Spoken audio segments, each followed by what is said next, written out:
Talk has been prepared with my own experience of seeing two different types of patients with ocular genetic disorders. So genetic counseling is one of the most important aspects of patient management in ophthalmology. Okay. Now my talk is structured as follows. So I'll initially talk about the basics of genetics and then genetic counseling. After which I'll talk about two cases. One was referred as retinoblastoma and the second was referred as a child with autistic features and visual problems. And then I'll say that how we actually are managing today compared to what we have been doing ages ago, maybe a decade or two ago. Now, if you take any population anywhere in the world, you would have 4 different types of genetic disorders in a given population. And the first one is the chromosomal disorders, where you can have Down syndrome or retinoblastoma, where you can have a numerical defect or a structural defect. The second category is single gene disorders, say like cystic fibrosis or retinitis pigmentosa, sickle cell disease. These are the two kinds of patients that you handle in pediatric ophthalmology, because that's the place they all come to if they have vision problems. The third category is complex disorders, where you have like age-related cataract, diabetic retinopathy, and glaucoma. The fourth category is mitochondrial disorders, like Leber hereditary optic neuropathy, LHO, and other disorders. Now, in a clinic, when you sit in ophthalmic genetics, you would see predominantly single gene disorders, particularly my experiences with retinal degenerative disorders. Very rarely you would get chromosomal disorders, but Down syndrome patients could have cataract for which they could come to ophthalmic clinic.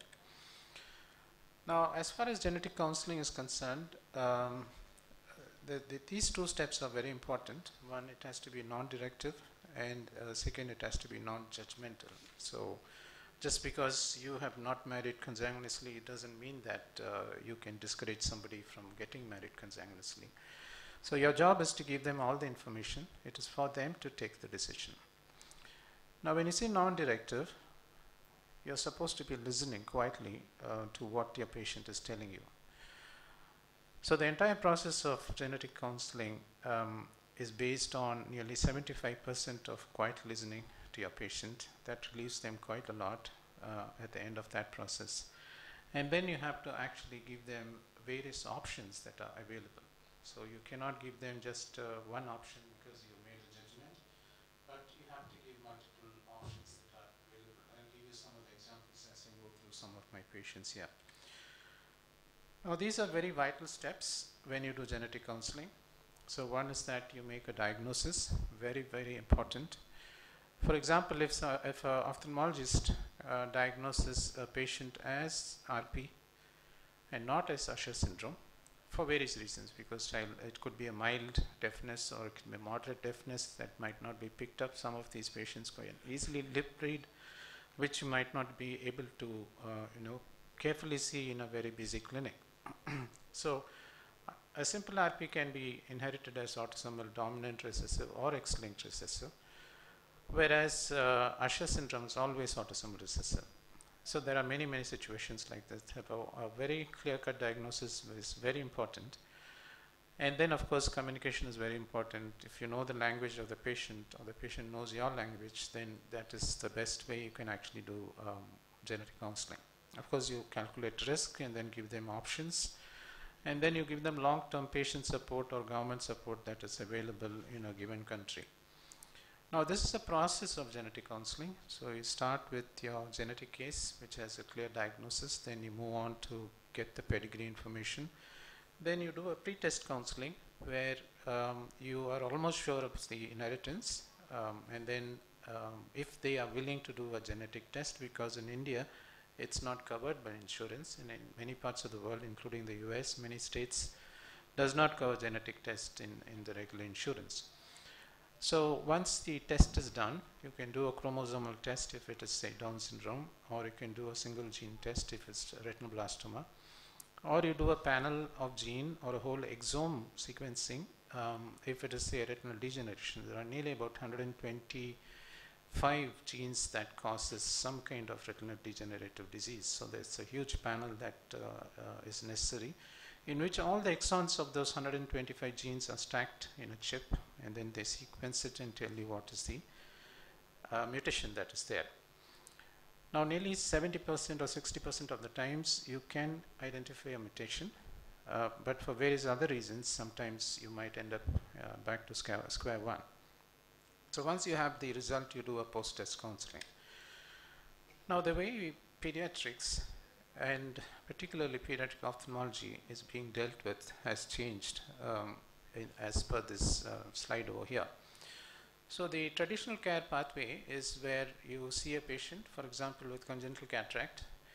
The child is too young, and then you start to look at various other features. Both the clinical signs and symptoms are slowly evolving because as the child is growing. So you wait and watch and do preliminary investigations because you initially think it's a syndrome, so you do a chromosome test, and then you find new symptoms, signs coming up. Then you go one step after the other, and then at the end of 2 or 3 years, you come to a diagnosis. But this has changed. So the whole thing has gone upside down. So you start with a congenital cataract patient, you do a next-gen sequencing, for example, like an exome sequencing, and then you have a result. Then you have fairly, clinged on to a clinical diagnosis like a syndrome. Then you start to see for signs and symptoms in the patient. Okay, so that's the best way to manage, and it's being adopted in many parts of the world, particularly in the Western world, in pediatric ophthalmology. So this is a case of retinoblastoma. Usually they can have a large deletion like 13q14, where you can see it's a normal chromosome, and then this chromosome that's lost a bit of the 13q14 region, which is this region. It's a massive deletion which you can detect in a chromosomal study. But most of the deletions are very minor. So I will talk to you about one case with retinoblastoma, how we handled. So this is a minor deletion. So what this slide tells you is that you use a lot of single nucleotide polymorphism markers. It's a SNPs, which is a change of one letter that we can have in the region of the retinoblastoma gene. So in a simple way to explain that is that if you have a double dose, because you get one dose of RB1 gene from your father, another one from your mother. Okay, so we all have 2 doses of the retinoblastoma gene and the protein in each of the retinal cells. Now, if you look at this red line, that's a midline. So if you have a double dose, then you have, it crosses this red line. Whereas if you had got only one copy from one parent and didn't get the other copy from the other parent for a deletion reason, then it goes below this red line. Okay, so this is a micro deletion which you cannot see under a microscope. It can be done by a particular test called as the MLPA test, and somebody wants to know about it, I can tell later on. Now this is a family which came to us, and you could see that that's the mother, this is the father, and they have 2 children. And this boy developed retinoblastoma, and this was the case of Dr. Shanmugam in Bangalore. He referred this case to me. And you can see that when this child developed retinoblastoma and they underwent a surgery, this child was almost 2.5 years old, by which time this mother was pregnant with this child and delivered the child when this child underwent enucleation. Now therefore they have 2 children, and then the father came to me and said that he wanted another child. Okay, and he had 2 requests. One, he said that I want a child without retinoblastoma. And then second thing he said was that I wanted that to be a female child. Now, I clearly told him that we cannot gender type a child, both for ethical, moral, and legal reasons. And I told him that I'll certainly help to know whether this child will carry the retinoblastoma susceptibility or not. So he went ahead and then told me that he'll plan the family, but before that I said we have to do a genetic test. Now when we did the genetic test, we found that this child had actually got only one copy of retinoblastoma gene. The other copy was not present. Then I told him that we have to do a complete ophthalmic examination of all the members in the family and then a genetic test, for which the father agreed. And we went ahead with the test. So when we did the test, we found that this child and the father had double dose of RB1 gene, and you can all see that the mother had only one copy of the gene and she didn't have the other copy, and therefore this deleted copy is what she's given to this child. Okay, the normal copy the child picked up from the father. Now therefore we said, I told Dr. Madhavan, but he already told me that the mother has a regress tumor. Okay, so I'm not an ophthalmologist, so you all can easily see that the tumor has regressed in the mother, and she was free of symptoms, and she never knew that she had any problem in the first place. Now, they planned the family, very, very cooperative, model patient actually, and then they planned the family, and she became pregnant, and we actually did the test. And all of you can now predict, now this child carries the defective gene or not? Yeah? Can you see that? Yes, so it got only one normal copy similar to this child from the father, and the other copy she got it from the mother, which was RB1 deletion. Okay. Now therefore I told the father that look, this child has deletion and it is susceptible to get retinoblastoma. But I told him clearly that retinoblastoma is one of the easiest, very well managed patient, where they can completely be free of all the consequences, and therefore you can even save the sight of the child and not only the life. But then he asked me one intelligent question, very smart. He's a space scientist, this man, and he asked me one question. There was a mild mental retardation in this child. This happens when you have large deletions in the gene regions, because it's not only one gene that is lost, but there are few other genes in this region which will also be lost. Okay, and therefore mental retardation is a feature in these kind of situations, which was the case in this child. And I had literally about a dozen sittings with this family, okay, to do genetic counseling. And then I realized the mother also had a mild degree of mental retardation. Okay, whether she was quite in front of the husband or she had mental retardation was difficult, but later on I could realize that she also had some features of mental retardation. So the father asked me a question that whether this child will carry mental retardation or not. I said it's very difficult to answer, and I said that there is every chance for this child also to have a mental retardation. Okay, but I said that it could be as like the mother. Okay, she also has a deletion, and she wasn't having, you know, full-blown mental retardation like this child. But then finally, they decided to go for an abortion. Okay, so that's the extent to which you can actually today do genetic counseling. Okay, very precise, very clear, totally non-ambiguous. Let me move on to another case that we dealt with, which is actually, if you see, I have put this case as, in my earlier slide, as autism and some vision problem. So this child was 7 years old, female child, and all these features were there right from birth, okay, and vision problems as well. And therefore it was diagnosed as autism and then managed for 7 years. Okay, can't believe this happened in the city of Madurai, which is very close to Coimbatore. And they've been running from pillar to post. So that's the family, okay, and this is the father, who was an ex-military man, okay, and the mother is a school teacher. Very, fairly informed, intelligent people, I would say. And that's a child. So they have another child, a male child, who's not there in this photograph. And we started to counsel this family. And to me, it looked like that it had some other genetic feature, some syndrome. Okay. The first thing I suspected was mucopolysaccharidosis. Okay. And then I referred this case to a psychiatrist, child psychiatrist, and then she looked at it and then said that it's not a typical autistic feature, but then she also thought it could be mucopolysaccharidosis. So then we did a MPS gene panel test. Panel Sequencing. There are quite a lot of them. I'll show you another slide where I can show the list. And that's the pedigree, consanguineous marriage. Okay, it's a first cousin marriage, and you can see the first child, the girl affected, that's a boy that I said that is apparently normal. Okay, and I was told that this child was developing some features of MPS, but they're not sure. Okay.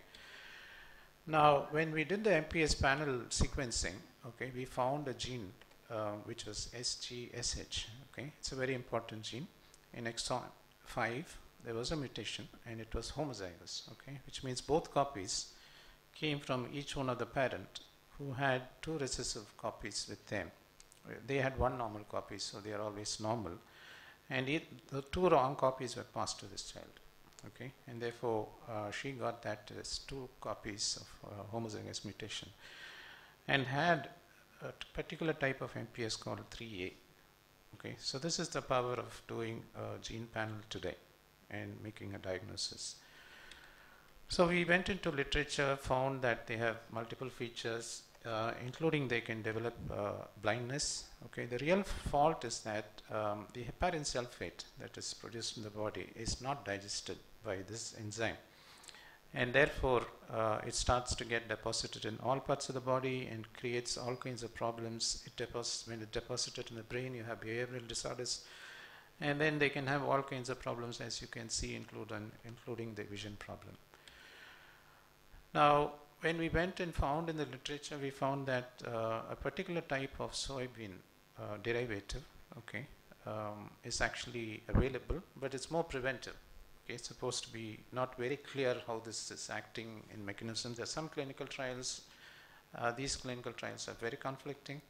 Okay, you have good results in one study and not that effective in the other study, and so on and so forth, because to get a population of MPS patients, and then particularly this 3A type or Sanfilippo type, and then give this trial and find out if it's working, is quite a difficult study in the first place to do. Now, you can actually give the substitution of the enzyme, okay, and try to see the effect of it, but all that they are trying today in clinical trial research. So as far as MPS is concerned, there are many types. Okay, the type that we had was this MPS Sanfilippo type A, okay, with heparin sulfatase enzyme deficiency, and therefore you have heparin sulfate that accumulates all over the body. Now, the sad story in this is that last week, this child had developed quite a lot of complications. Respiratory infection, poor immune system is one of the most, one of the hallmark of MPS 3A or Sanfilippo. And this child went to ICU. It was completely mismanaged because I spoke to the pediatrician in Madurai, and then he wasn't aware of this MPS. And I had to tell him. It was very difficult to contact them and talk to them. I informed them, and you have to be very careful what drug you use, because the liver also doesn't function appropriately. So any anesthetic, even a cough syrup sedative, can cause quite a big effect on them in terms of drowsiness. Okay, so if this test had been done at the time of birth for the child by a pediatrician, they could have handled this case much better. But generally, they don't live beyond 20 years. Okay, she died last week at the age of 7. Okay, so with that, today, this is how the field is sitting, ophthalmic genetics. So in situation 1, say for example like Stargardt disease, you diagnose, there is clarity, non-ambiguity in diagnosis.